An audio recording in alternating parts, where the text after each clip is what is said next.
तेच तेच खाऊन जरी कंटाळा आला असेल तर चला मस्त असं आपण आज खूपच चविष्ट असं मेथीचं बेसन बनवणार आहोत. तर इथं आपण हिरवी मिरची घेतलेली आहे, इथं 5-7 हिरव्या मिरच्या घेतलेल्या आहेत. तर ह्या कमी तिखट मिरची आहे त्याच्यामुळं मी हे 5-7 हिरवी मिरची घेतलेली आहे. त्याचबरोबर इथे आपण आता लसूण टाकलेलं आहे 5-6 पाकळ्या. नंतर ह्याच्याने शेंगदाणे टाकायचे आहेत कच्चे. ह्यानी शेंगदाण्याने चव खूप छान येते बेसनाला. आणि थोडीशी कोथिंबीर घेतलेली आहे आपण. आता हे एकदम भरड करून घ्यायचे आहे आपल्याला मोठाड असं. तर हे अशा प्रकारे आपण आता मिक्सरच्या भांड्यामध्ये भरडून घेतलेलं आहे. तर अगदी मोठाड असं आपण आता हे करून घेतलेलं आहे. आणि इथं मेथी घेतलेली आहे थोडीशी, अगदी धुवून आपण स्वच्छ. आता हे आपण बारीक चिरून घ्यायची आहे. आपल्याला नंतर हे बेसनमध्ये हे आपल्याला वापरायची आहे मेथी.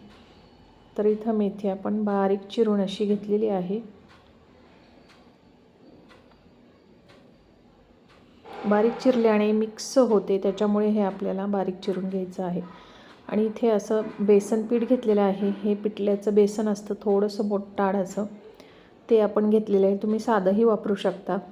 जर कुणाला हटता वेळेस जर गाठी होत असतील तर तुम्ही या पद्धतीनं पाण्यामध्ये थोडंसं पाणी टाकून हे मिक्स करून घ्यायचं, म्हणजे अजिबात पिठलं हटल्यावरती गाठी होत नाहीत. तर इथं कढईमध्ये थोडंसं अगदी तेल टाकलेलं आहे.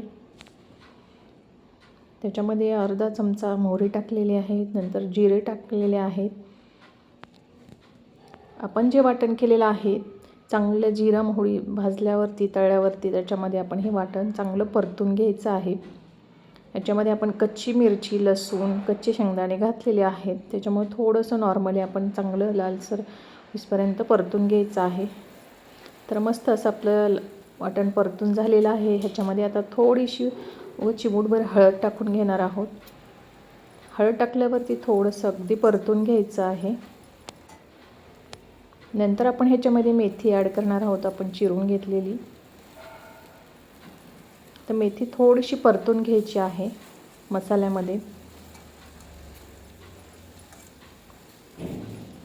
मेथी परतल्याने छान अशी चव येते. तर थोडी मेथीशी परतलेली आहे. तर आता ह्याच्यामध्ये आपण जे बेसन कालवून ठेवलेलं आहे ते ह्याच्यामध्ये आपण ओतून घेऊया.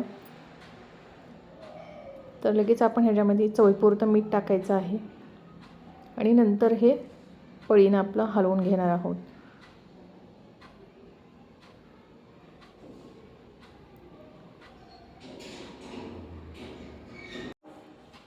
तर ह्याला चांगली अशी रटरट शिजायल्यावरती चांगलं हटवून घ्यायचं आहे. नंतर बेसन जर तुम्ही पाणी ओतून जर पीठ टाकून हटलं तर गाठी होतात.